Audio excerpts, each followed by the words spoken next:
Alors, pour les personnes qui se sont inscrites via Eventbrite, avant la fin de la rencontre, n'hésitez pas à me signaler si vous voulez si vous voulez qu'on vous envoie en fait le replay de la rencontre de ce soir.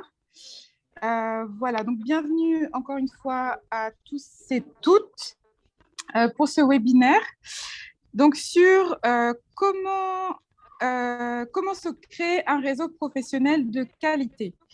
Donc on le sait, un réseau professionnel solide est incontournable, que ce soit pour décrocher un emploi ou progresser dans sa carrière.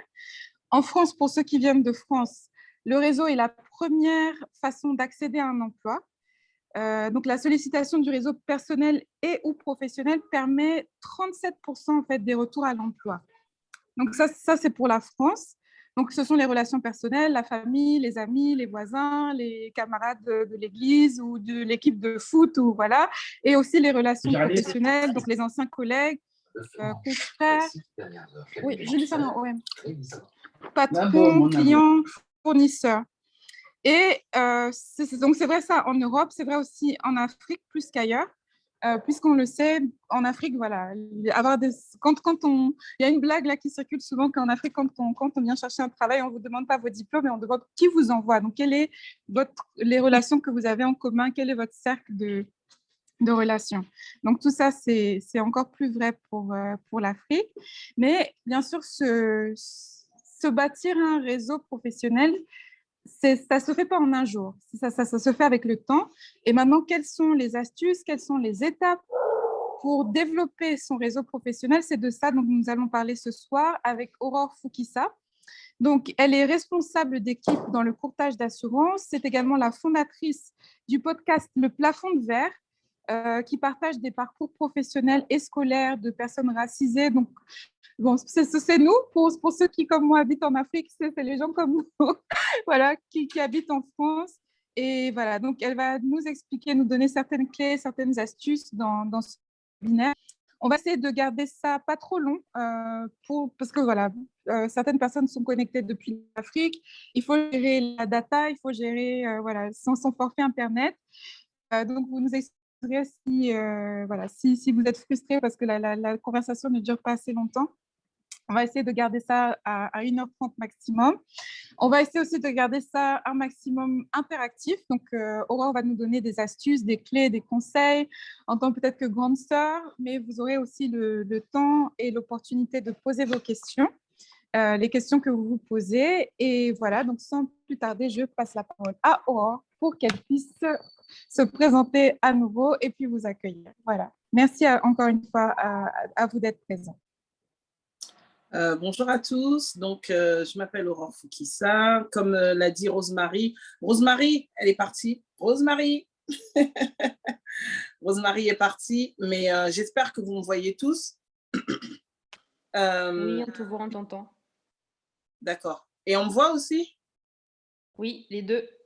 D'accord, ok, super. Merci Aïssatou.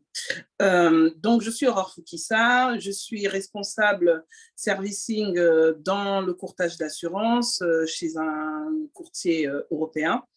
Et je suis également la fondatrice du podcast Le Plafond de Verre, qui parle de parcours scolaire et d'orientation du parcours scolaire et du parcours professionnel de personnes racisées. Donc, les personnes racisées sont les personnes qui nous ressemblent, des personnes des minorités visibles. Dedans, j'entends les afro-descendants, mais également les personnes d'origine asiatique ou maghrébine qui, effectivement, sont confrontées au plafond de verre dans leur carrière professionnelle en opposition aux personnes à la peau blanche. Aux personnes blanches. Voilà.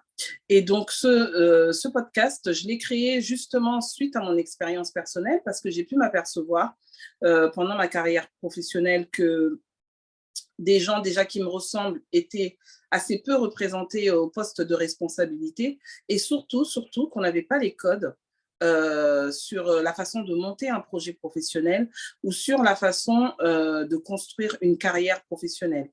Et que lorsqu'on recherchait des informations sur ces sujets, elles se trouvaient beaucoup dans le vécu des gens, en fait. Et très peu, en fait, il y avait très peu de sources d'informations qui concentraient, en tout cas, des réponses à ce type de questionnement qu'on pouvait avoir à la fois dans son orientation scolaire, sur le type d'études choisir, comment faire pour se retrouver dans certains postes, et ensuite, lors d'une carrière professionnelle, comment faire pour évoluer dans sa carrière professionnelle. Donc, j'ai eu l'idée d'interroger des personnes qui viendraient tout simplement partager leur vécu, chose que je vais faire avec vous ce soir en partie. Et donc, ces personnes vous partagent les stratégies qu'elles ont employées pour pouvoir se retrouver dans les sphères professionnelles dans lesquelles elles évoluent.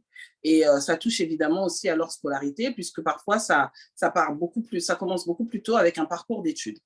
D'accord ? Alors, donc là, aujourd'hui, moi, pour ce qui me concerne, j'ai un master en droit des assurances que j'ai préparé en reconversion professionnelle pendant ma carrière professionnelle, parce que mes études, je ne les ai pas commencées en droit des assurances. J'ai plutôt un parcours d'études dans la communication. J'avais un BTS en communication et ensuite, par opportunité, j'ai évolué dans le monde des assurances. Et je me suis aperçue à un certain moment donné que je ne pouvais pas progresser vers les postes qui attiraient mon attention, ou en tout cas que je ne pouvais pas évoluer, que ce soit en interne ou à l'extérieur, parce qu'il me manquait aussi, au-delà de l'expérience professionnelle, il me manquait les diplômes. En tout cas, c'est l'une des raisons qu'on m'a opposée pour pouvoir évoluer. Et donc, j'ai fait une reprise d'études en étant déjà en amont. J'ai fait une reprise d'études et j'ai donc préparé un master en droit des assurances en validant mes acquis professionnels à l'université Panthéon-Assas. Et une fois que j'ai validé ce master, j'ai pu entraîner ma carrière dans la direction que j'avais souhaitée. Alors, le but de la réunion de ce soir, de parler de comment se construire un réseau de qualité, vous voyez déjà qu'en vous parlant un petit peu de mon parcours professionnel, on se rend compte que il est important avant tout, avant même de parler de réseau, il est important de se construire un projet professionnel. Et comment se construit un projet professionnel ? Justement, lorsqu'on va chercher du travail, en général, on va soit s'orienter naturellement dans le domaine de ses études, soit on va s'orienter naturellement dans un domaine qui nous intéresse. C'est soit l'un, soit l'autre, soit c'est les deux. Le domaine dans lequel on a fait nos études, c'est également le domaine qui nous intéresse. Et dans ce cas, on va se diriger spontanément dans ce domaine pour trouver du travail. Et quand on se retrouve sur le marché de l'emploi, on s'aperçoit que ce n'est pas aussi évident, en fait, parce qu'on n'est déjà pas seul à candidater. On est plusieurs à candidater et puis souvent, on a des difficultés à trouver du travail. Et c'est là que se pose la question, mais comment on construit son projet professionnel ?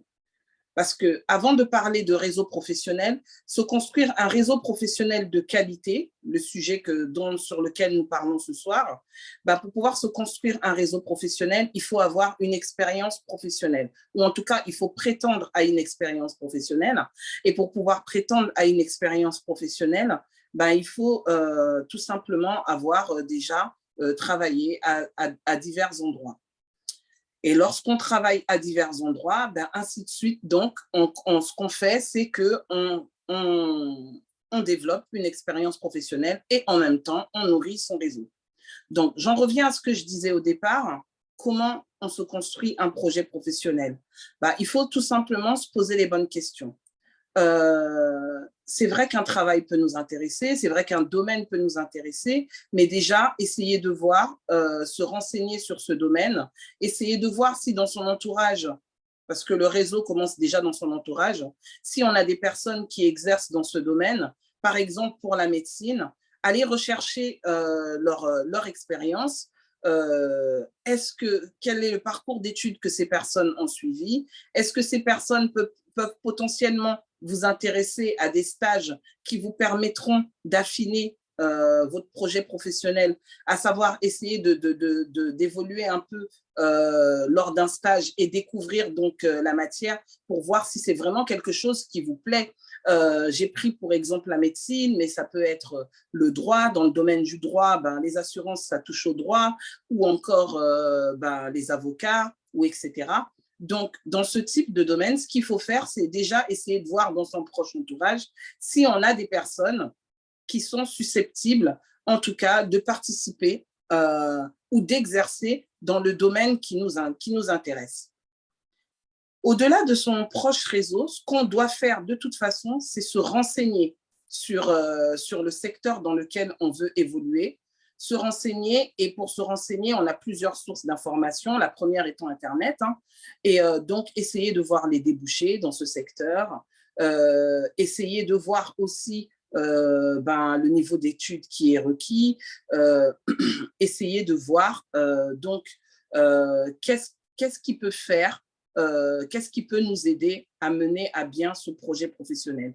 Et ne pas hésiter à éprouver ce projet professionnel qu'on a construit avec des personnes justement qui pratiquent déjà, elles, ce qui vous fait envie, pour se construire le projet professionnel. Pourquoi je parle du projet professionnel? Parce qu'on peut se rendre compte que quand on sort de ses études, en fait, on prépare ses études, mais à aucun moment, en fait, on se construit forcément dans la dynamique d'un projet professionnel. On se dit, une fois que je finirai mes études, j'irai exercer dans mon domaine d'activité. Sauf que par la force des choses, des fois, on peut se rendre compte que finalement, on fait des études et on n'exerce pas forcément dans son domaine d'études. Aujourd'hui, moi, je travaille dans le courtage d'assurance. Et dans le courtage d'assurance, la plupart des personnes qui travaillent dans ce secteur, ça s'est développé, on va dire, ces 20 dernières années où aujourd'hui, il y a des écoles d'assurance et qui forment des professionnels de l'assurance. Mais il y a à peine 20 ans, c'était un métier qui s'apprenait sur le tas. Et donc, la plupart des gens qui travaillaient dans les assurances n'avaient pas un parcours d'études dans les assurances. C'était des personnes qui avaient un parcours d'études divers et qui venaient dans les assurances parce que c'était une opportunité professionnelle qui s'était présentée à elles et qui apprenaient sur le tas. Ce qui montre justement que même dans leur projet qu'elles avaient construit, leur projet d'études, elles avaient une direction, mais finalement, leurs attentes professionnelles les ont portées dans une autre direction. C'est pour ça que je disais qu'il est important, avant tout, de se poser la question, quel est mon projet professionnel? Comment je construis mon projet professionnel? Et chercher des informations qui peuvent vous permettre de construire ce projet professionnel. Une fois qu'on a trouvé les informations pour ce projet professionnel, il ne faut pas que ça reste au stade théorique. Et c'est pour ça que je disais qu'il faut éventuellement se confronter à des personnes qui exercent dans le domaine d'activité qui vous intéresse et pour se confronter à ce type de personnes, c'est beaucoup par le réseau. Alors, comment se construit un réseau professionnel de qualité? Je parlais d'expérience professionnelle.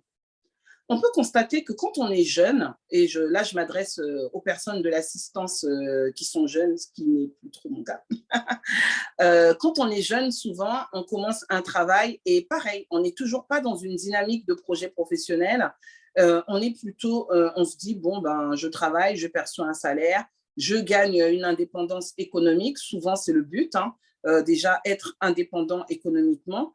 Et ensuite, quand on fait son travail, on cherche à progresser dedans, mais pas forcément toujours dans l'optique d'un projet professionnel. Pourquoi je dis ça? Parce que lorsqu'on travaille et qu'on est dans l'optique d'un projet professionnel, ce qui se passe tout simplement, c'est que tout ce que vous allez faire dans votre travail, ce sera en lien avec votre projet professionnel. Et c'est à partir de ce moment précis que si vous vous positionnez dans un projet professionnel, que vous pensez réseau. Tout simplement parce que se construire un réseau, vous savez, aujourd'hui, Rosemary l'a dit tout à l'heure en donnant des statistiques, elle disait que 37% des emplois étaient pourvus grâce au réseau. D'accord? Ces emplois sont pourvus grâce au réseau, mais ça a un nom aussi. Ça s'appelle la cooptation. OK?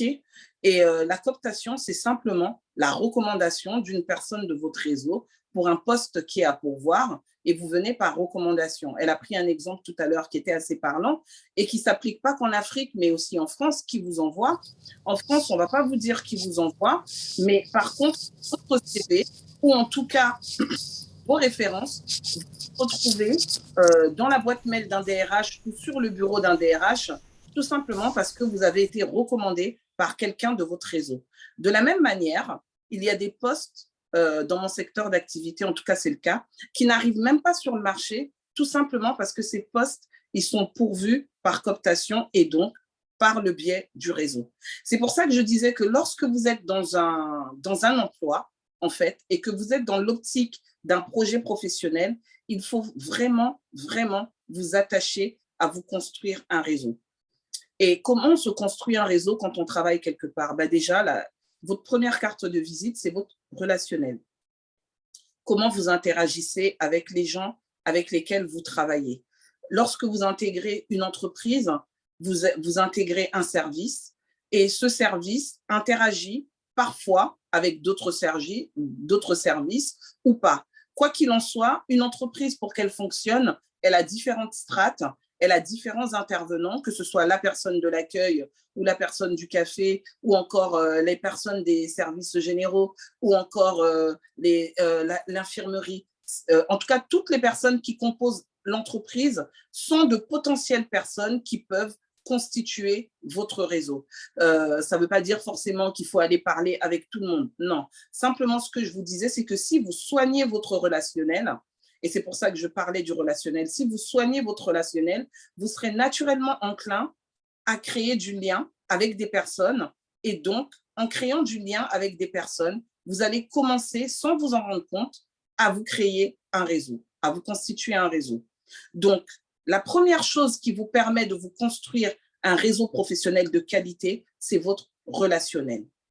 Et votre relationnel, il faut le soigner. C'est-à-dire que les interactions que vous avez avec les différentes personnes que vous allez rencontrer dans votre emploi, toutes les relations sont importantes. Il n'y a pas de petites relations. Ça ne veut pas dire que vous devez être l'ami de tout le monde dans la société, mais ça veut simplement dire que vous devez être perçu comme une personne agréable, comme une personne avec qui on a envie d'échanger, ou lorsque vous avez dans le cadre de votre poste, vous avez des missions qui vous sont rattachées, vous avez des actions à poser, il faut que vous soyez vraiment attaché dans ce que vous faites dans votre travail, à ce que vous soyez une personne qui laisse une bonne impression. C'est-à-dire que lorsque vous exercez avec des collègues, qu'ils aient l'impression du travail bien fait, du travail bien fini, de la personne disponible, de la personne sur qui on peut compter, de la personne qui mène sa tâche de bout en bout.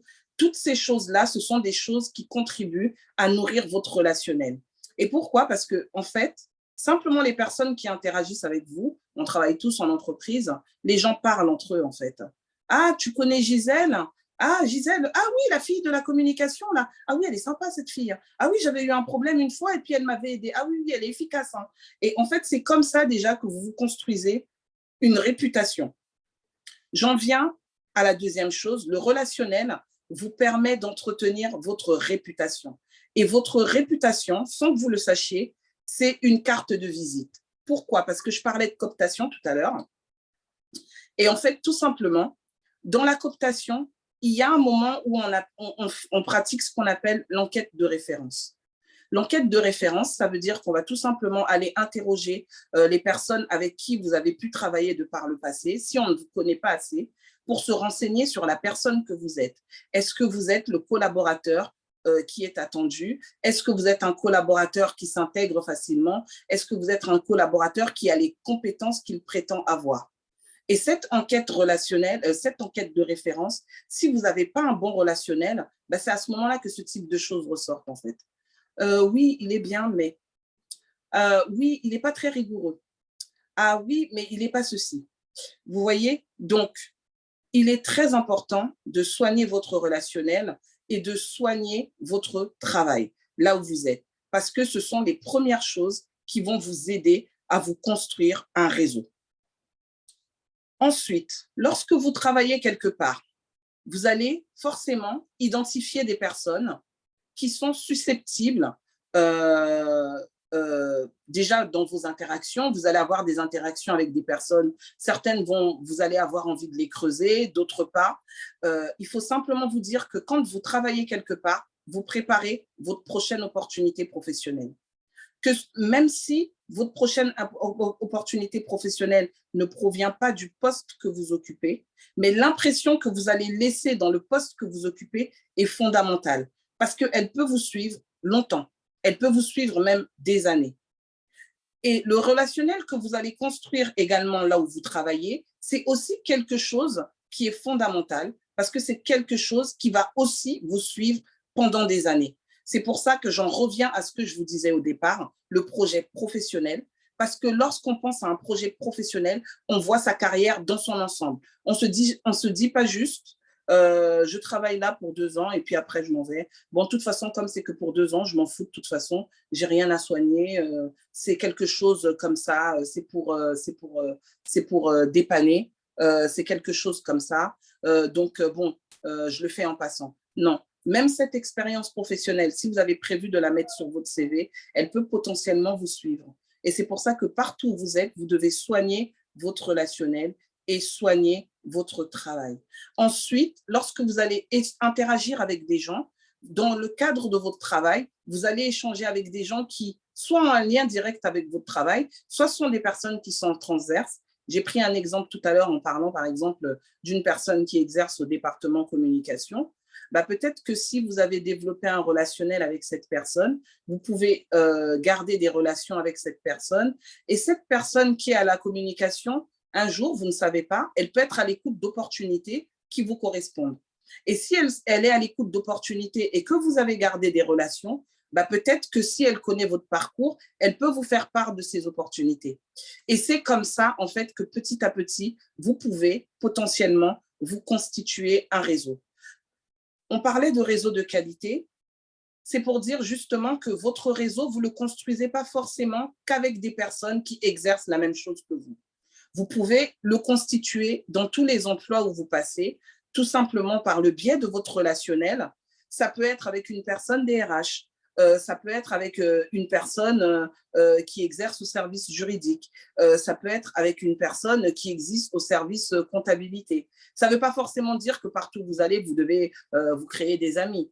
Mais en tout cas, si vous êtes dans l'optique d'un projet professionnel et que vous voulez être à l'écoute d'opportunités ou à l'écoute en tout cas d'opportunités dans votre domaine professionnel, il est important de créer des interactions avec des personnes diverses, ne fût-ce que pour pouvoir être au courant des opportunités quand elles se présenteront.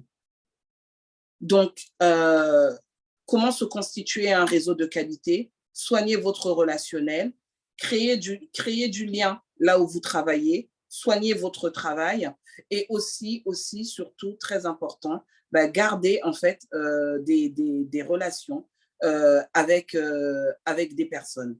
Je parlais de la prise de référence tout à l'heure, donc je vais revenir sur la prise de référence pour parler de ça. Lorsque vous travaillez quelque part, vous pouvez développer un relationnel avec soit votre manager, soit votre N+2 ou soit d'autres managers. Lorsque vous créez ce relationnel-là, vous pouvez petit à petit, en fait, selon comment vous allez amener la relation avec ces personnes, leur demander si, dans l'avenir, ces personnes sont disposées à vous servir de référence. Moi, par exemple, ça m'est arrivé de travailler dans une société où, à l'époque, j'étais en contrat à durée déterminée. Donc, ils savaient que je recherchais un contrat à durée indéterminée. Il se trouve que dans la société où je travaillais à l'époque, il n'y avait pas d'opportunité de contrat à durée indéterminée. Donc, ils savaient que je prospectais pour trouver un contrat à durée indéterminée, qui était une situation beaucoup plus pérenne. Et du coup, dans les entretiens, j'ai demandé à 2 de mes managers de proximité qui exerçaient sur 2 branches différentes, je leur ai demandé s'ils étaient disposés à me servir de référence lors de mes entretiens. Et les 2, vu que c'est une démarche qu'ils ont trouvée intéressante et qu'ils ont acceptée, et donc j'ai dit, donc je peux indiquer vos noms, vos coordonnées téléphoniques, etc. Et si on vous appelle, vous pourrez répondre de moi. Ah oui, aucun problème. Et ça m'a aidé dans ma recherche d'opportunités. J'indiquais systématiquement leurs références. Et donc, on me demandait en entretien, est-ce qu'on peut contacter ces personnes pour leur demander comment vous êtes, comment vous travaillez? Ah oui, ils sont sensibilisés à ça. Donc, vous pouvez les appeler, il n'y a aucun problème. Et en fait, cette prise de référence, j'ai pris l'habitude de le faire dans tous les emplois que j'ai traversés. En fait, j'ai identifié 1 ou 2 managers avec qui je m'entendais bien. Pas parfois des managers avec qui je travaillais directement, mais c'était des personnes que j'avais dans le relationnel et à qui je demandais si potentiellement à l'avenir, je suis amenée à devoir donner des références, est-ce que je peux donner tes coordonnées? Et la plupart du temps, ça a été bien accueilli et ça m'a permis comme ça de me constituer un réseau de référence. Excusez-moi parce que je suis hôte en fait. Donc, du coup, à chaque fois, je touche l'écran parce qu'il y a des gens qui se connectent et du coup, je les accepte. Donc, voilà. Je vous parlais de comment se constituer des références. Parce Aurore, s'il te plaît, Oui. puisque tu en parles justement, en fait, tu as switché en haute parce que j'ai un souci de connexion. Si tu pouvais nommer Elena en co-hôte. Elena, en fait, c'est mon Je sais pas. on peut gérer les entrées, on peut gérer les entrées pour toi. Moi, je les gère, mais si tu peux mettre Elena en co-hôte. Je sais. Attends, paramètres de réunion. Est-ce que je sais le faire? Non, dans la liste des participants. Ou bien moi, tu me renommes animateur, comme ça j'ai la main et... Bah non, je ne sais pas le faire, Rosemary. Ah, ok, bon, c'est pas grave. Comme je suis sur mon portable et pas sur l'ordinateur. Ah oui, sur l'ordinateur, d'accord. Okay. D'accord, il n'y a pas de problème. Ouais. Ok. Donc, je parlais de la prise de référence. Et donc, du coup, je vous disais que pour se constituer un réseau professionnel de qualité, il est également très important d'apprendre à savoir comment se constituer des références tout au long de ces expériences professionnelles. Parce que ces références vont vous permettre justement de pouvoir revendiquer d'un relationnel et vont pouvoir permettre à des gens de répondre de vos qualifications, de vos compétences, de votre relationnel lorsque vous serez amené à devoir parler de votre parcours professionnel lors d'un entretien ou lors d'une prise de poste. Rosemary, je pense que j'ai un petit peu fait… Rosemary, tu es là? Je suis là. Oui. Je pense que j'ai un petit peu fait le tour. J'ai vu qu'il y avait des questions dans le chat. Oui. Donc, il y avait une première question, mais il faut que la… Alors, c'était une question… Alors, il faut que la personne… Une personne qui te demandait des exemples concrets, mais il faudrait que la… C'était Georges, je crois. Oui. Mais j'ai vu qu'il avait quitté. Ah, il n'est plus là? Attendez. Oui, mais je pense qu'il a dû avoir un souci de connexion. Ah oui, un souci de connexion, oui. Alors, donc, on va ouvrir le… Ah, voilà. Donc, il y a déjà une première question de Christian Ifoufa. Pour un jeune qui sort de l'université, comment peut-il se construire un réseau s'il n'a pas de carnet d'adresse?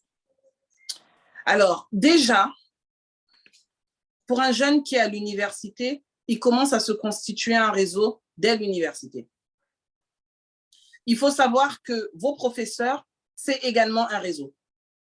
Les professeurs qui vous enseignent, selon les secteurs d'activité, il y a des professeurs qui exercent également une activité professionnelle en plus d'enseigner. Il y a des professeurs qui exercent une activité professionnelle dans le secteur privé, qui sont également ingénieurs, par exemple, ou en tout cas qui se sont dirigés vers l'enseignement un peu plus tard et qui, avant, avaient exercé et qui, du coup, ont, elles, un réseau. Et lorsque vous échangez avec vos professeurs et que vous développez un relationnel avec vos professeurs, déjà, ils peuvent vous enseigner comment vous constituer un réseau et ils peuvent également contribuer à vous servir de… Il vous voit en cours, il sait comment vous fonctionnez, il sait comment vous interagissez et le professeur, il peut à la fois vous servir de référence, mais il peut aussi également vous servir voilà, de relationnel dans votre réseau. Je ne sais pas si j'ai répondu à la question. C'était clair pour vous, Christian? Et puis, sans oublier, j'allais ajouter, en fait, sans oublier même vos camarades de classe, en fait. C'est la… Surtout, comment dire… ah, voilà. En RDC, 90% des professeurs sont dans la politique. Et qui dit homme politique dit homme difficile à voir. Mais en fait, c'est-à-dire parfois, excuse-moi Aurore, en fait, parfois quand on pense réseau, quand on pense carnet d'adresse, on pense tout de suite à des personnes haut placées. Et c'est souvent l'erreur que les gens font en Afrique. Le réseau et le carnet d'adresse, ce n'est pas forcément le ministre. Ce n'est pas forcément un ministre, ce n'est pas forcément l'homme d'affaires milliardaire qui, de fait, sera difficile à approcher. Mais peut-être que dans vos camarades de classe, il y a le neveu de ce ministre-là qui est difficile à approcher. Et lui aussi, c'est votre carnet d'adresse. Ou bien il y a votre camarade de classe qui, pour se faire un peu de sous, est le portier chez le ministre. Et lui aussi, c'est votre carnet d'adresse, en fait. Il est votre porte d'accès Donc, il ne faut pas tout de suite voir les grandes personnalités. Tout le monde est voilà. Ça peut être son chauffeur, ça peut être sa cuisinière, ça peut être n'importe qui. En fait, c'est pour ça que je disais qu'il faut soigner son relationnel, parce que votre relationnel vous permettra d'aller vers n'importe qui. Et s'il vous permet d'aller vers n'importe qui, bah, c'est comme ça, en fait, que vous serez à l'écoute des opportunités. Parce que parfois, vous allez échanger avec quelqu'un et vous ne savez pas du tout ce que cette personne fait. Mais en fait, quand cette personne va vous dire ce qu'elle fait, et si ça se trouve, c'est quelque chose en fait qui va rejoindre votre projet professionnel, parce que cette personne interagit avec quelqu'un que vous avez souhaité toucher, ou cette personne connaît des personnes qui connaissent les personnes que vous souhaitez toucher, et ainsi de suite. Mais j'ai oublié de dire quelque chose de très important. Quand on veut se construire un réseau de qualité, il faut être curieux.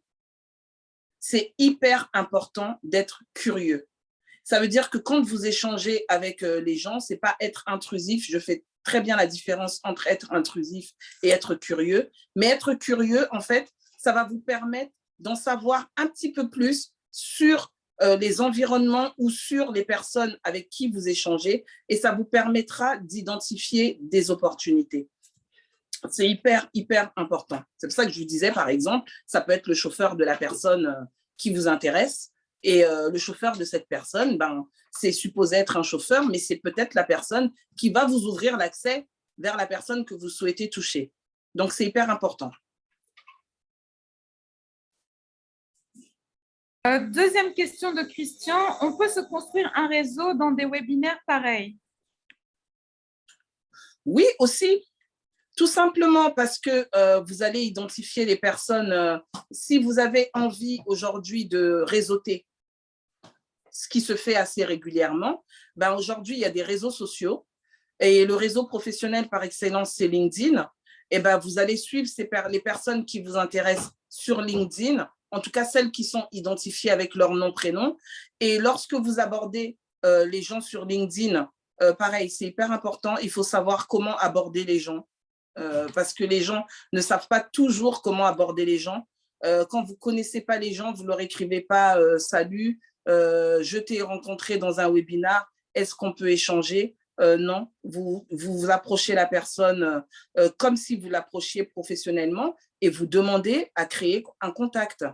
Et en général, les gens sont assez bienveillants, parce que le but d'un réseau professionnel, c'est de créer des synergies, de créer des échanges. Donc, les personnes vont vous répondre. Moi, sur mon réseau professionnel, j'ai régulièrement des gens qui m'approchent ou qui se connectent parce qu'ils m'ont vu justement intervenir dans des réunions comme celle-là, par exemple, où ils ont suivi une de mes interventions quelque part, et ils veulent poursuivre le lien en créant le contact sur LinkedIn. C'était clair pour vous, Christian? Voilà, ok, c'était clair. Alors, est-ce qu'il y a d'autres questions? Donc, soit vous levez la main ou vous ouvrez votre micro. Et si vous ouvrez votre micro, c'est que ce soit ordonné, de ne pas être 10 à parler en même temps. D'autres questions? Ou dans le chat, voilà. Ne soyez pas timide, le but c'est l'interactivité, donc n'hésitez pas à poser vos questions.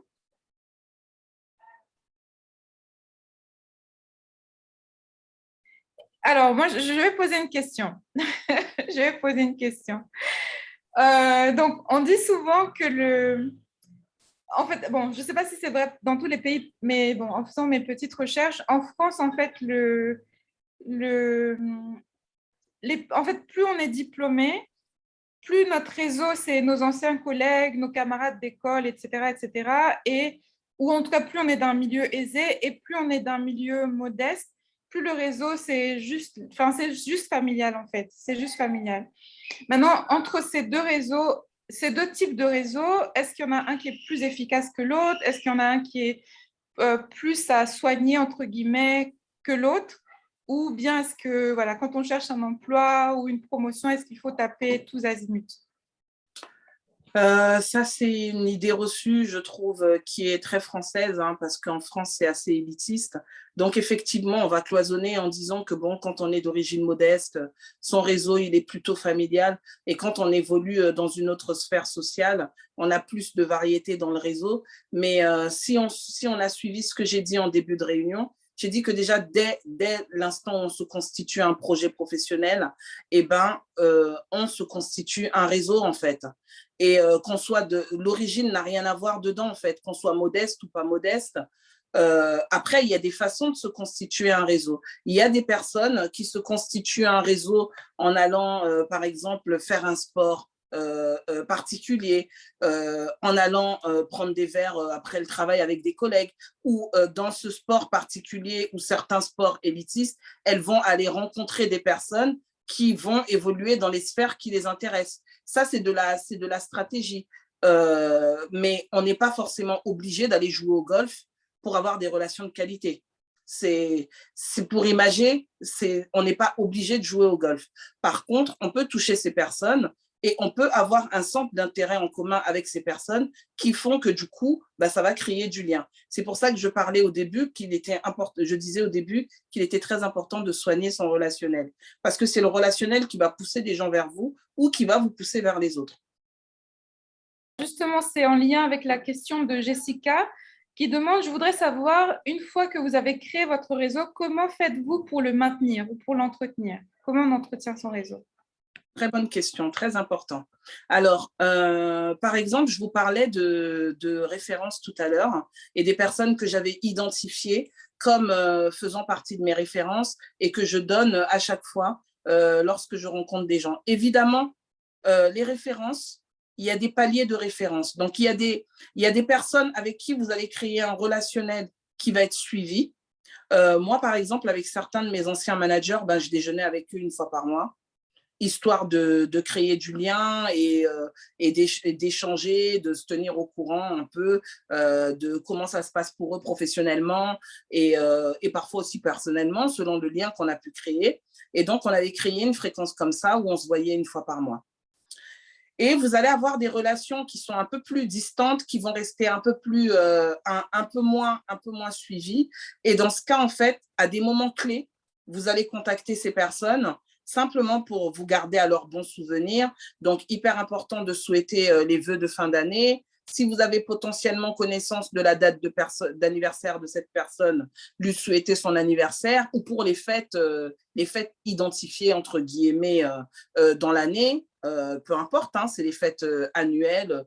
En Afrique, ça peut être le Ramadan pour les personnes qui pratiquent, ou etc.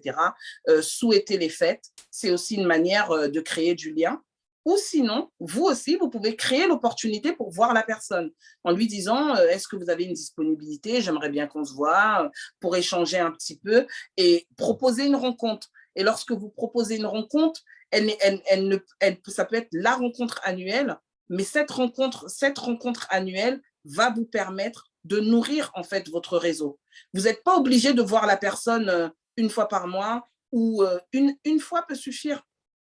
Mais selon quand vous allez rencontrer cette personne, l'interaction que vous allez avoir, c'est une personne qui se souviendra de vous. Et si un jour, vous avez fait entendre aussi à cette personne que vous êtes à l'écoute d'opportunités ou que vous êtes en recherche d'opportunités, cette personne peut se rappeler de vous justement parce que vous avez entretenu la relation. Donc, il y a différentes façons d'entretenir la relation. Ou ça peut être aussi des envois de mails de temps en temps. Bonjour, simplement pour prendre de vos nouvelles, je vous envoie ce petit mail, prenez bien soin de vous, ou donnez-vous de vos nouvelles.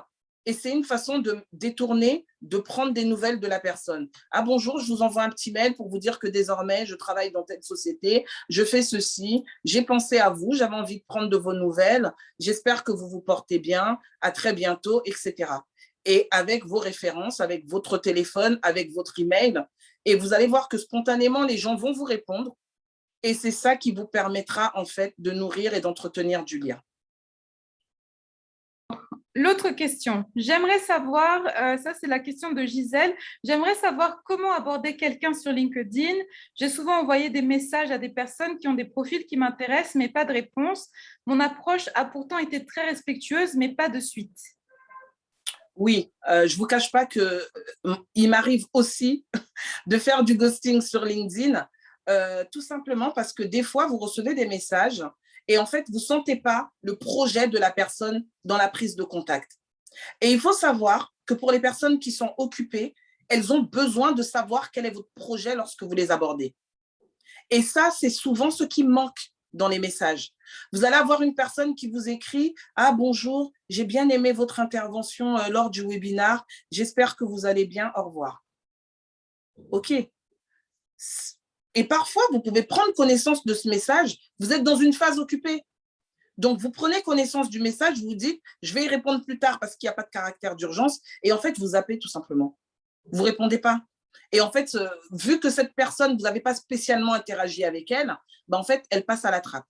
Alors que si vous avez quelqu'un qui vous sollicite ou qui vous, en tout cas, dans son message, il comporte une demande claire. Le projet, ça peut être une prise de contact. Le projet, ça peut être une demande d'information. Le projet, ça peut être n'importe quoi, mais il faut qu'il y ait un projet dans votre message. Ah oui, bonjour, je reprends le même exemple de tout à l'heure. Bonjour, je vous ai suivi lors de telle intervention. J'ai beaucoup aimé votre intervention. Où est-ce que je pourrais trouver les références par rapport à vos activités? C'est juste dit comme ça. Mais en fait, c'est quelque chose qui oblige la personne à vous répondre. Ah, ma prochaine intervention, elle aura lieu à tel endroit si vous êtes intéressé. Par exemple, la personne peut vous répondre ça. Ou bien, vous aviez parlé de votre podcast, etc. Où pourrais-je trouver les références de votre podcast? C'est un exemple comme ça en passant. Mais en fait, n'oubliez pas, lorsque vous contactez quelqu'un sur LinkedIn, surtout les personnes très occupées, veillez à leur dire quelque chose qui retient leur attention pour leur donner envie de vous répondre. Que ce soit les concernant elles, bon, en général, ça concerne souvent les personnes parce que c'est aussi souvent des personnes qui ont de l'ego, soit qui concernent leur activité.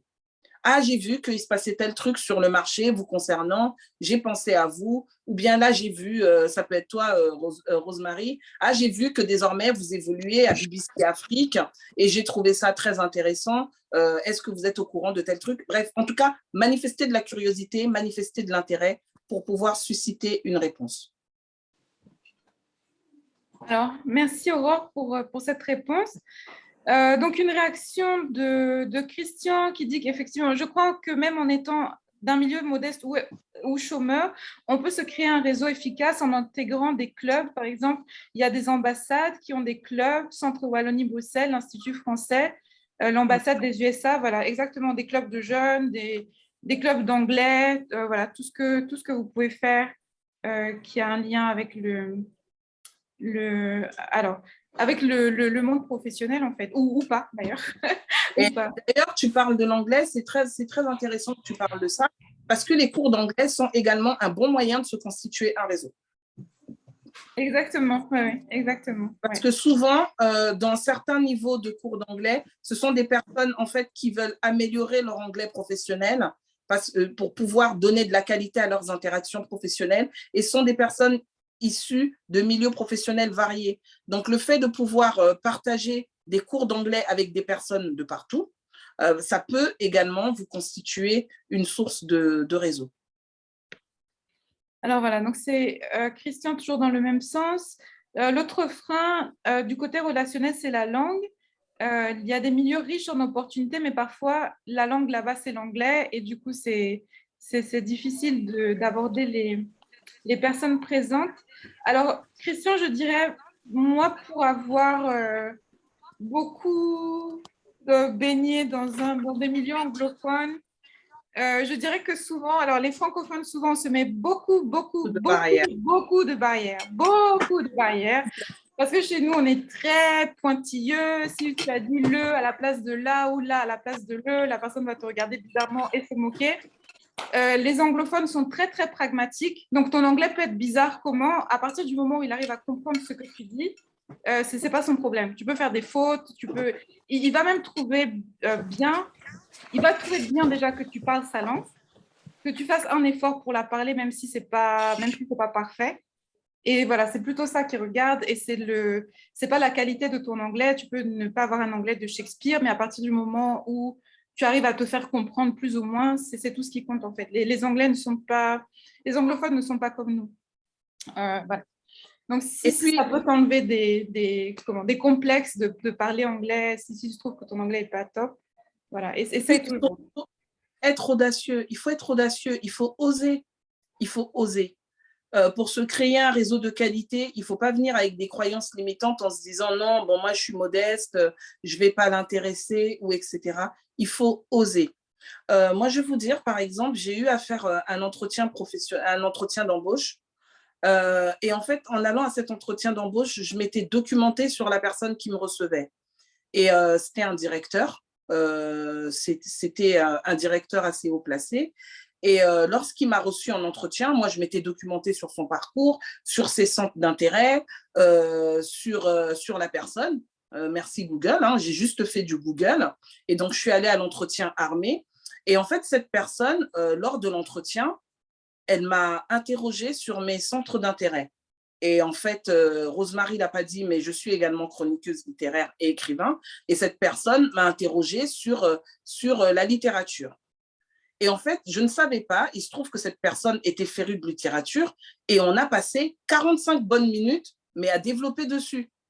Et cette personne, en fait, quand je suis sortie de l'entretien, elle était conquise et j'ai été embauchée à l'issue, hein, d'ailleurs, de l'entretien. Mais je me suis rendu compte que, voilà, se documenter sur les personnes, c'est hyper important, sur les personnes avec qui aussi vous évoluez. C'est pour ça que je dis qu'il faut être curieux et qu'il faut avoir de l'audace et ne pas hésiter, en fait, à brancher la personne sur un de ses centres d'intérêt.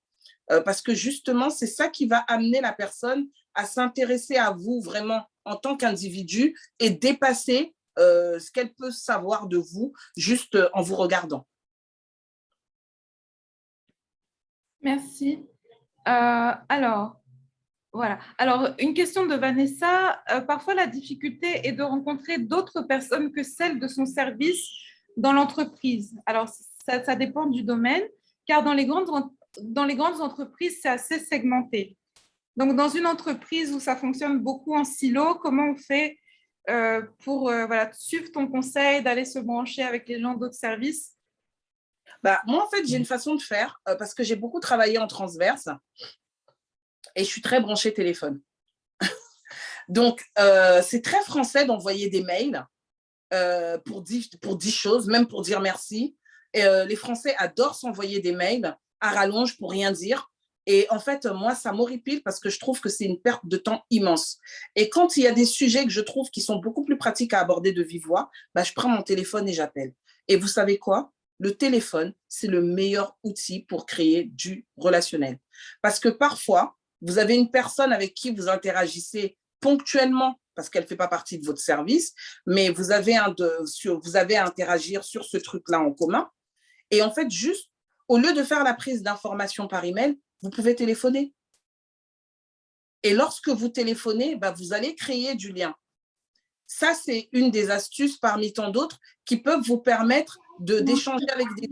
Parce que parfois, vous allez échanger avec la personne au téléphone, elle va vous répondre parfois en étant fatiguée. Ça, c'est une manière de créer de la conversation et vous pouvez vous retrouver en train de créer du lien avec une personne avec qui vous n'avez pas forcément l'habitude de travailler ou avec qui vous n'allez pas être amené à travailler, mais simplement parce qu'un simple contact téléphonique, par exemple, va permettre de créer du lien. Donc, il y a des stratégies pour pouvoir échanger avec d'autres services. Ça peut être le téléphone, ça peut être au restaurant d'entreprise. Parfois, vous allez repérer des personnes qui vous plaisent ou qui ont l'habitude juste d'apparence. Hein. Vous arrivez dans la société, des fois juste à l'ascenseur, vous dites bonjour, bonjour. Il y a des personnes qui vont vous paraître sympathiques. Un jour, vous pouvez proposer un café. Quand je vous disais d'être audacieux, c'est tout ça. Ah tiens, on se dit tout le temps bonjour, etc. Ce serait peut-être intéressant. Tu es dans quel service? Ah, moi, je suis dans tel service. Ah, moi, je suis dans tel service. Ah, mais on n'est pas amené à se rencontrer, mais on prendra un café à l'occasion. Et en fait, le café à l'occasion, ça vous permet en fait de créer du lien.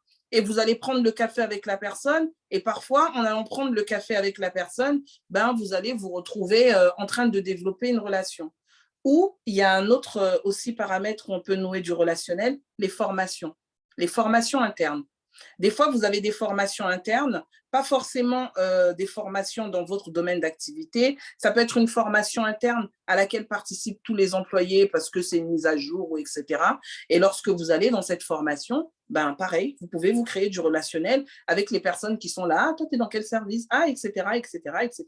Et ainsi de suite. Et pareil, le café, c'est le meilleur moyen de poursuivre pour créer une relation. Je ne sais pas si j'ai répondu à la question. C'était clair, Aurore? Voilà, ok. Les formations. Alors, attendez. Alors, c'était clair, Vanessa. La réponse te satisfait? Voilà, les formations internes. Ok. Oui, très bien. Alors, une autre question de Christian. Il y a un point que je n'ai pas très bien suivi. Vous avez dit que votre capacité relationnelle et votre possibilité, ah oui, est une possibilité vers son prochain travail. Est-ce évident, du moins, ou dans une entreprise où nous sommes collègues, mais nous sommes en compétition? Ah oui, oui, je vois. OK. Est-ce que, voilà, donc, parce que donc, bon, l'entreprise, c'est un monde, voilà, C'est très intéressant. La voilà, c'est compétition. un monde concurrentiel. Est-ce que ton collègue est Alors, forcément, voilà, la personne il qui faut peut... avoir, là, on aborde un sujet qui s'appelle l'intelligence relationnelle. D'accord? Dans un environnement d'entreprise, on est toujours confronté à l'adversité parce que forcément, il y a plusieurs personnes qui occupent le même poste. Ces personnes ont toutes le même objectif qui est d'évoluer. Et lorsqu'il s'agit d'évoluer, bah, les opportunités, il n'y en a pas 10 000. Hein. En général, il y en a une. Si vous avez beaucoup de chance, il y en a deux, mais souvent, il n'y en a qu'une seule. Et c'est le background de la personne, c'est-à-dire sa manière de se positionner qui va permettre qu'elle se distingue par rapport aux autres. Alors, moi, je suis très contre le relationnel qui écrase, hein, c'est-à-dire, je vais me faire valoir, je vais me mettre en avant, je vais écraser mes collègues. Non. Par contre, par votre façon naturelle d'entretenir votre relationnel, ça peut vous permettre de vous positionner. Je vous disais tout à l'heure qu'il était très important que vous puissiez laisser une bonne impression dans votre travail. Et ce n'est pas simplement auprès de vos collègues directs, mais une impression générale avec toutes les personnes avec qui vous interagissez. Parce que ce sont ces personnes-là qui vous vendent, en fait. Ce sont ces personnes-là qui vous construisent une réputation. Et lorsque vous avez une réputation qui est assise, lorsque vous avez un très bon relationnel, en fait, oui, un collègue qui peut aller, qui peut être dans la compétition avec vous ou qui peut potentiellement vous chercher des histoires, il sera neutralisé tout seul, en fait, parce que votre relationnel va jouer pour vous. Donc, c'est hyper important de nourrir votre relationnel et de garder votre projet professionnel en tête en ne vous positionnant pas par rapport aux autres. Vous n'êtes pas là pour écraser les autres, vous voulez progresser parce que vous avez une target. Donc, lorsque vous créez du relationnel, vous gardez en tête que ce relationnel, c'est quelque chose qui va vous servir dans votre projet professionnel. Et même lorsque vous quittez l'entreprise, vous gardez du relationnel avec les personnes qui sont restées dans l'entreprise, parce que justement, ces personnes peuvent être à l'écoute d'opportunités qui vont vous servir, peut-être pas dans le poste où vous allez, mais peut-être beaucoup plus tard dans votre carrière.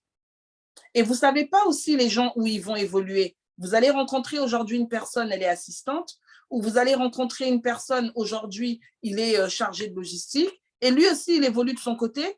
Et demain, il se retrouve dans une position, par exemple, à responsabilité, où il se retrouve dans une entreprise où on recherche des opportunités, deux personnes qui ressemblent à votre profil, et cette personne va penser à vous parce que vous avez un bon relationnel ensemble.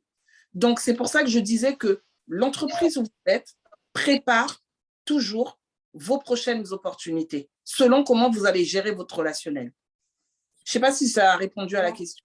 En fait, pour donner un exemple concret, je voulais donner un exemple concret. En fait, c'est-à-dire le réseau, il faut pas penser en court terme. Exactement. Le réseau, c'est pour toute votre carrière professionnelle. Et donc, effectivement, dans l'entreprise, vous pouvez être en compétition avec vos collègues, mais il y a toujours quand même j'espère, pour vous, des collègues avec qui vous êtes amis et qui vont quand même vous faire des passes.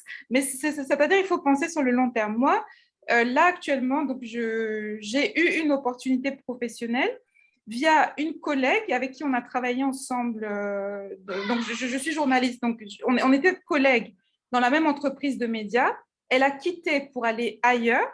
Et dans cet ailleurs, elle m'a ouvert une opportunité professionnelle.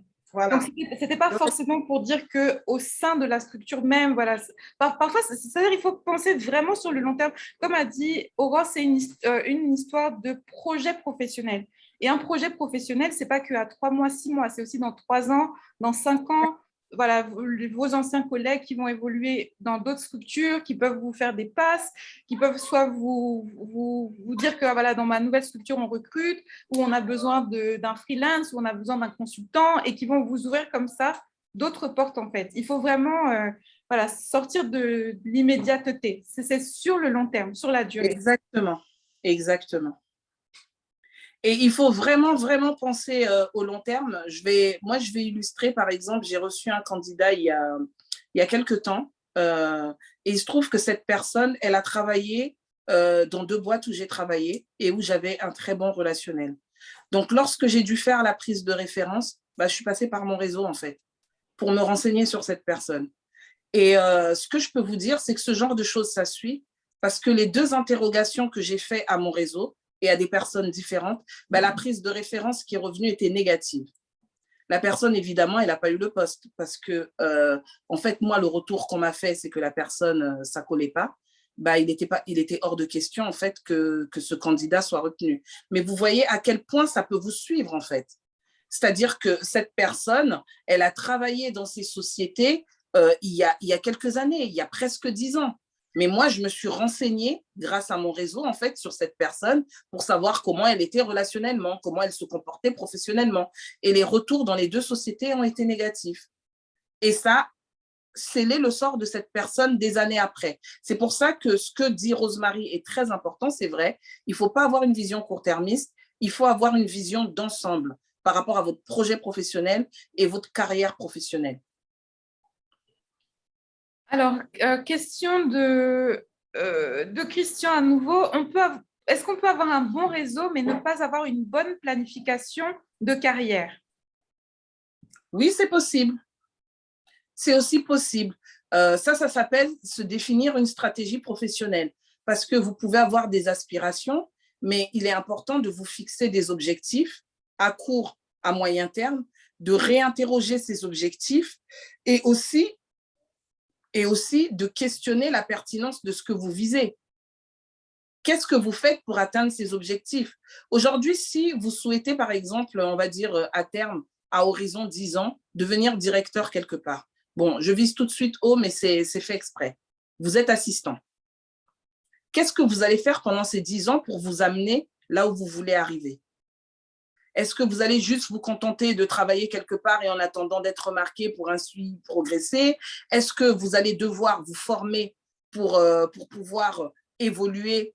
Est-ce que quand vous allez évoluer, vous allez accéder à des postes qui vous permettront d'accéder plus rapidement à votre objectif de dans 10 ans? Quelle est votre stratégie en fait? C'est ça qu'on appelle définir une stratégie. Une fois que vous êtes fixé un objectif, qu'est-ce qu'il me faut pour atteindre mon objectif et quels sont les objectifs que je dois me fixer pour atteindre mon objectif final. Et il faut vous assurer que vos objectifs sont réalistes et que le timing que vous vous êtes également donné est un timing réaliste. Et il faut aussi vous assurer que ce que vous visez est réaliste. Parce que, encore une fois, quand je vous dis, vous êtes assistant, vous voulez être directeur dans 10 ans, il y a du travail en fait. Ça ne va pas se faire tout seul. Il y a du travail. Et le réseau ne suffira pas. À un moment donné, vous allez devoir investir en vous, vous allez devoir vous monter en compétences, vous allez devoir monter en expérience, monter en expertise, et tout ça, il va vous falloir poser des actions, peut-être même investir financièrement pour pouvoir atteindre cet objectif. Par exemple, dans certaines carrières professionnelles, les personnes qui visent des postes à haute responsabilité, souvent, elles investissent dans un MBA. Elles vont investir dans un MBA parce que ce sont des études qui sont coûteuses. En tout cas, en France, c'est entre 20 et 30 000 euros. Elles vont investir dans un MBA parce qu'elles savent qu'à partir du moment où elles ont ce type de diplôme, elles sont tout de suite dans une sphère de responsabilité ou en tout cas dans une sphère de poste qui correspond justement au niveau d'études dans lequel elles ont investi. Donc, en général, c'est un investissement. C'est un investissement. Il y a des personnes qui s'endettent pour ça, parce que c'est dans leur construction de projets professionnels. Il y a des personnes qui se le font financer par leur entreprise, parce que l'entreprise a décidé d'investir dans le collaborateur Et donc, c'est un pari qu'elles font ensemble. Mais tout ça, elles définissent une stratégie. Donc, j'ai pris cet exemple à dessein. Quand vous fixez des objectifs, pensez stratégie, pensez atteinte de l'objectif. Qu'est-ce qu'il me faut pour atteindre cet objectif? Qu'est-ce que je suis prêt à investir pour atteindre cet objectif? Et est-ce que cet objectif est réaliste dans le délai que je me suis imparti? Ça vous convient, Christian, comme réponse? Et puis, je dirais, c'est vrai, peut-être en début de carrière, on peut ne pas forcément avoir genre une idée définie de ce qu'on veut, mais je dirais la manière la plus simple de se bâtir un réseau tout en ayant une mauvaise planification de carrière, c'est tout simplement de se fixer comme objectif dans toutes les entreprises où vous passez, de laisser un bon témoignage derrière vous. Et exactement. Voilà. Ça, c'est excellent. C'est la chose la plus simple. Si vous ne savez pas trop où vous voulez aller, au moins que être le contre-exemple de ce qu'a expliqué Aurore, la personne où on check l'entreprise et puis il a laissé un mauvais témoignage partout. Essayez de laisser des bons témoignages partout où vous passez, de professionnalisme, etc. Voilà, ça, c'est la base. Ouais. Voilà. C'est la base. Si en tout cas, vous voulez que des opportunités vous arrivent, personne n'ira, parce qu'il faut rappeler quelque chose. Hein. Lorsqu'on recommande quelqu'un, on engage aussi sa réputation. Donc, on ne recommande pas n'importe qui. Hein. Et là, dans la recommandation, ce n'est pas l'affect, ce n'est pas du tout l'affect qui rentre en ligne de cause. Là, on parle vraiment de compétences. Parce que lorsqu'on recommande quelqu'un, on engage aussi son relationnel personnel, on engage aussi ses compétences. Donc, on ne va pas aller recommander quelqu'un qu'on sait qu'il ne va pas gérer. Même si, potentiellement, on peut bien apprécier cette personne. Mais dans le boulot, les gens, ils restent focus. Le boulot, c'est le boulot. Le relationnel amical, c'est le relationnel amical. Et il faut vraiment faire le distinguo entre ça. Et c'est pour ça que votre meilleure façon de pouvoir avoir un réseau de qualité, votre meilleure carte de visite, c'est aussi beaucoup de nourrir vos compétences. Hein, et de nourrir, comme disait Rosemary, votre témoignage. Sinon, vous pourrez très bien aller prendre des cafés avec des gens sympas, vous pourrez aller jouer au golf avec eux, mais quand il y aura une opportunité, ce n'est pas à vous qui penseront. Donc, aller jouer au golf, ce n'est pas suffisant. Voilà. On va faire golf plus équitation. Ça va aller. Ce n'est pas suffisant. Et ça ruine en plus. Alors, que faire si tu es médecin, mais tu as un réseau formé que de financiers, économistes, entrepreneurs, CEO de start-up? Possible de se tourner vers une expérience professionnelle autre que sa formation? Oui, tu peux.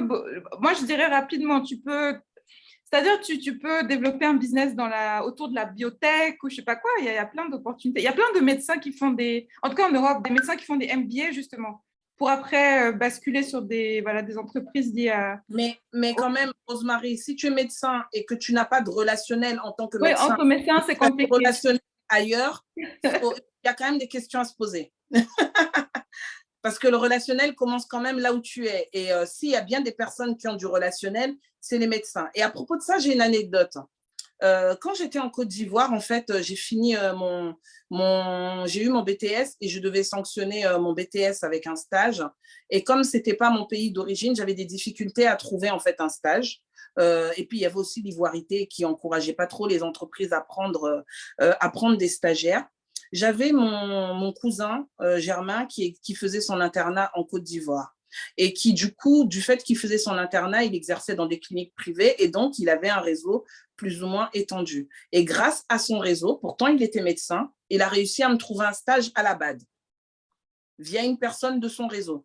Et à l'époque, je me rappelle, j'avais des camarades ivoiriens qui me disaient « Mais attends, mais tu rigoles, nous, la BAD, on se casse la tête pour rentrer dedans, mais comment tu as fait ?» Et alors que tu galérais là à trouver un stage, eh ben non, en fait, mon cousin médecin avait un bon réseau et son réseau lui a permis de trouver une opportunité de stage à sa cousine. Mais la fin de l'anecdote, ce n'est pas ça. C'est que je suis allée à la BAD pour un stage d'1 mois. J'avais une convention de stage d'1 mois.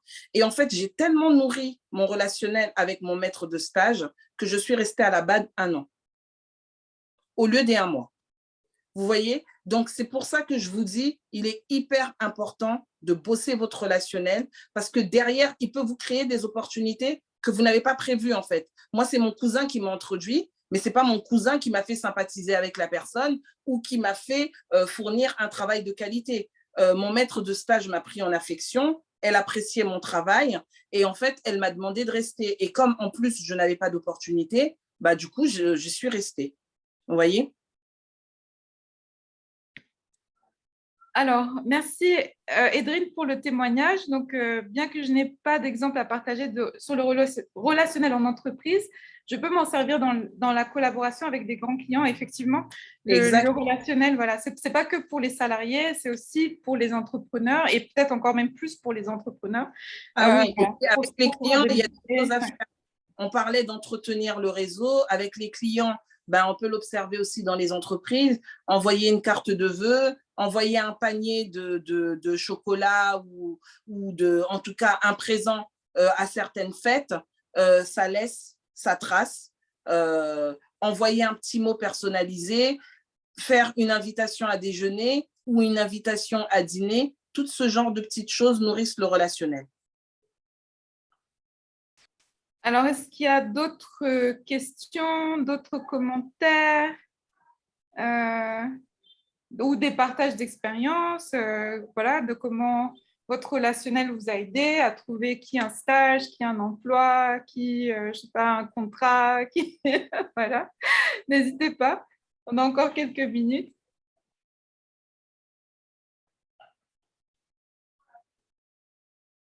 Personne. Louise Hortense, toi qui es dans la politique, là-bas, le relationnel, c'est important. Toi, c'est la politique et les affaires. Je suis sûre que tu as des expériences à nous partager. Bon, bonsoir à tous. Bonsoir. Moi, en fait, ce que je dirais, en fait, que ce soit dans notre sphère professionnelle, familiale, sociale, dans tout ce qu'on fait, pour moi, je pense que le relationnel, c'est important. Il n'y a pas juste un domaine où on doit, en fait, développer ce relationnel parce que je dirais que c'est transversal. Vous pouvez, dans le cadre familial, rencontrer quelqu'un lors d'un dîner familial. Complètement. Voilà, la personne peut vous ouvrir une opportunité à laquelle vous ne vous attendez pas et vice-versa. Donc, moi, c'est un peu comme ça que je navigue entre les différentes sphères dans les professionnels dans lesquels je sais. C'est vrai, je fais de la politique, mais en même temps, par exemple, je suis chef d'entreprise. Je dirais que, par exemple, j'ai beaucoup d'habitants de ma ville qui viennent manger dans mes restaurants du fait de mon engagement politique parce que, voilà, ils trouvent que je suis bienséante chaque fois quand je les reçois dans mes permanences. Donc, du coup, ça crée en fait du relationnel. Du relationnel, tout simplement. Moi, c'est ce que je pourrais apporter comme complément. C'est tout le temps, même dans le cadre familial, amical, partout. Il faut pas juste sectoriser un domaine où il faut, en fait. Les opportunités arrivent de partout. Complètement. Donc, voilà. Merci, Louise Hortense. Merci, Louise Hortense, pour ce partage. Quelqu'un d'autre? Sinon, on va clôturer. S'il y a, je ne sais pas, une autre question, commentaire, profitez-en, ou partage d'expérience, profitez-en. Et puis, on a pris toutes les questions dans le chat, Rosemary? Oui, on a pris toutes les questions dans le chat au fur et à mesure. Et... Après, moi, j'aurais peut-être une question. Je ne sais pas si c'est une question. Bon, moi, je vis en France, mais ce qui se passe, c'est que je ne rentre pas, en fait, dans les rituels culturels, c'est-à-dire qu'en France, on a une manière de faire. Je ne rentre pas là du tout dedans parce que je trouve que ça nous enferme souvent et ça nous fait passer à côté de certaines opportunités. Je ne sais pas si c'est bien, c'est ça ma question. Un exemple? Un exemple, je dirais qu'en France, comme tout à l'heure, elle disait, on formalise beaucoup avec les mails, beaucoup de communication virtuelle. Et moi, je favorise toujours, en fait, l'humain. Et je trouve que c'est plus productif et constructif. Complètement. Après, il faut savoir que ça dépend parce qu'il y a des personnes qui n'aiment pas forcément, qui vont venir progressivement lorsque vous allez créer du relationnel. Ça ne va pas forcément être évident au début. Et il y a des personnes qui préfèrent étudier et rester un peu sur la réserve, en fait.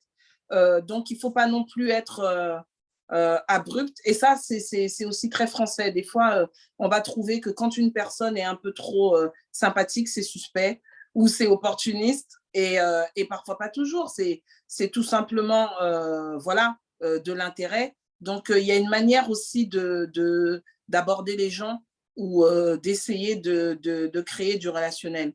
Mais je comprends ce que tu veux dire, Louise Hortense, c'est très français, en effet. Les anglophones, ils se posent moins de questions.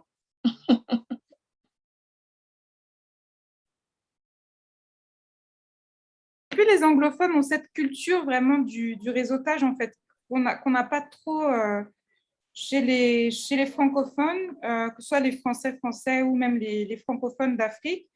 Moi, je vois souvent, quand j'approche des gens sur les réseaux sociaux, des gens d'Afrique Afrique francophone, pour des opportunités de travail, c'est souvent, ou des opportunités de partenariat ou quoi, on sent une certaine méfiance en fait. Les gens sont genre, pourquoi ne pas? Les gens sont méfiants, les gens sont réticents. Il y a pas trop, enfin voilà, ça c'est un peu une faiblesse en fait chez les francophones. Les gens. Ouais, je peux confirmer ça parce que même dans le cadre commercial, par exemple, Rosemary, l'autre jour, tu m'as donné un contact. Moi, j'aime bien appeler, faire des messages. Le commerçant, l'entrepreneur était très surpris par mon coup de fil. Il avait vraiment l'air assez embarrassé parce qu'il attendait à ce que je lui envoie un message. Mais comment je vais lui présenter? Je lui ai posé carrément la question, comment je vais vous présenter ma marque d'épices si je vous envoie un message? Je suis l'ambassadrice de ma marque, c'est ce que je lui dis. Donc, je voudrais de vive voix, voilà, vous apporter un témoignage de ma marque. C'est vrai qu'il était un peu surpris. Et la preuve, j'attends toujours son retour. La réponse, d'accord. OK. Bon, ça va venir. OK. Alors, s'il n'y a pas d'autres questions, commentaires, voilà, partage d'expérience. Alors, avant qu'on se sépare, je vais juste vous partager les liens voilà, là où vous pouvez retrouver Aurore, voilà, sur les réseaux sociaux. On parlait de réseautage, donc comment vous connecter à son podcast, sa chaîne YouTube. Voilà, pour les personnes qui sont arrivées en retard, juste Aurore, si tu peux te représenter en 2 mots, le temps que la page avec les liens charge. Je disais que je suis Aurore Foukissa, je suis responsable servicing dans le courtage d'assurance, mais nonobstant ça, je suis également chroniqueuse littéraire, écrivain et la fondatrice du podcast Le Plafond de Verre, qui vise à partager les parcours scolaires et professionnels des personnes racisées. Et le podcast existe sur toutes les plateformes d'écoute, donc Apple, Spotify, YouTube. Et vous pouvez trouver également la page du podcast sur les réseaux sociaux, notamment Facebook et Instagram. Il est présent aussi sur LinkedIn, mais on n'est pas très actif sur LinkedIn. Et mes pages personnelles, c'est Aurore Fuchs sur Facebook et sur Instagram. Voilà. Alors, je suis en train de mettre les liens. Attendez. Donc, je vous mets l'Insta. Voilà. Donc, vous avez l'Instagram, vous avez la chaîne YouTube, vous avez le lien Spotify. Pour les personnes qui veulent écouter le podcast Le Plafond de Verre. Donc, encore une fois, ça a été un plaisir de vous avoir. Alors, je me rends compte en fait que je ne m'étais pas présentée au début, donc c'est un peu ma mauvaise habitude. Donc, voilà. Donc, ça a été un plaisir de vous avoir. Donc, moi, c'est Rosemary Bouboutou. Donc, je suis journaliste. Rosemary Bouboutou, d'ailleurs, pousse. Je suis journaliste. Et puis, j'ai une seconde vie en tant que coach emploi. Donc, je fais de l'accompagnement à l'emploi, voilà. Voilà, un programme en ligne d'accompagnement à l'emploi. Donc, voilà, on donne aux gens des clés, des outils pour trouver un job. Et donc, une des clés, un des outils importants, c'est le réseautage, vous l'aurez compris ce soir. Et voilà, pour rester dans sa carrière ou trouver un emploi. Et quoi dire d'autre? Donc, c'est dans le cadre de ces accompagnements à l'emploi là qu'on a eu cette conférence, ce webinaire de ce soir sur justement comment se bâtir un réseau professionnel de qualité. Donc, ça a été un plaisir de vous avoir les uns et les autres. Donc, j'ai relevé les noms des présents comme à l'école. Vous aurez le replay du webinaire de ce soir. Et voilà, excellente soirée aux uns et aux autres et à très, très bientôt sur les réseaux sociaux. Voilà, bye bye. Merci Rosemary. Merci à tous pour votre présence et à très bientôt. Merci, à bientôt. Merci. Merci, à bientôt. Merci, à bientôt. Merci, à bientôt. Au revoir. Au revoir. Alors. Rosemary, tu me rappelles sur Messenger si tu veux? Oui. Attends, j'essaie de couper déjà l'enregistrement. Parce que... Voilà, arrêtez. Voilà.